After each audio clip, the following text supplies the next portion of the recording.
We have a lot to cover, so we're going to go ahead and get going. So let me just cover the objectives, what we want to cover today. Obviously, the goal is to identify areas when it comes to HIPAA compliance that involves us humans and how we can do a better job safeguarding protected health information. So we'll start with some of the basics, just a quick overview of HIPAA high-tech and omnibus. We'll eventually be looking at the security and privacy rules, really the foundation for HIPAA compliance. We're going to spend a good part of the front part of the presentation learning from others' mistakes. We're going to look at case examples because these are great learning tools to see how organizations screwed up when it came to meeting their compliance requirements. We'll make sure we understand what the HIPAA penalties are. And really the goal is to prevent breaches.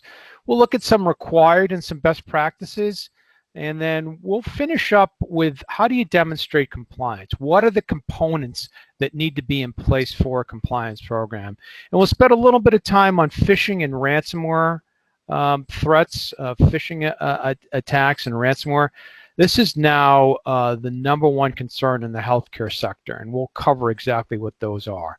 And as AJ mentioned, we'll finish up with about 10 minutes of Q&A, maybe a little bit less, maybe a little bit more, depending how long the presentation takes. So with that, I follow the healthcare sector very closely, and almost every day there's another reported HIPAA data breach that is occurring.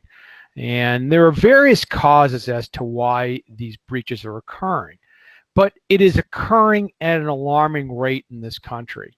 And that means that those organizations that maintain protected health information or electronic protected health information are under a lot of scrutiny by the US government to make sure that they have comprehensive compliance programs in place as a way to help prevent these breaches from occurring. So again, happens pretty frequently. Almost, like I said, every day I'm seeing another reported breach. And this is just on the healthcare side, not overall data breaches, which are also occurring at an alarming rate.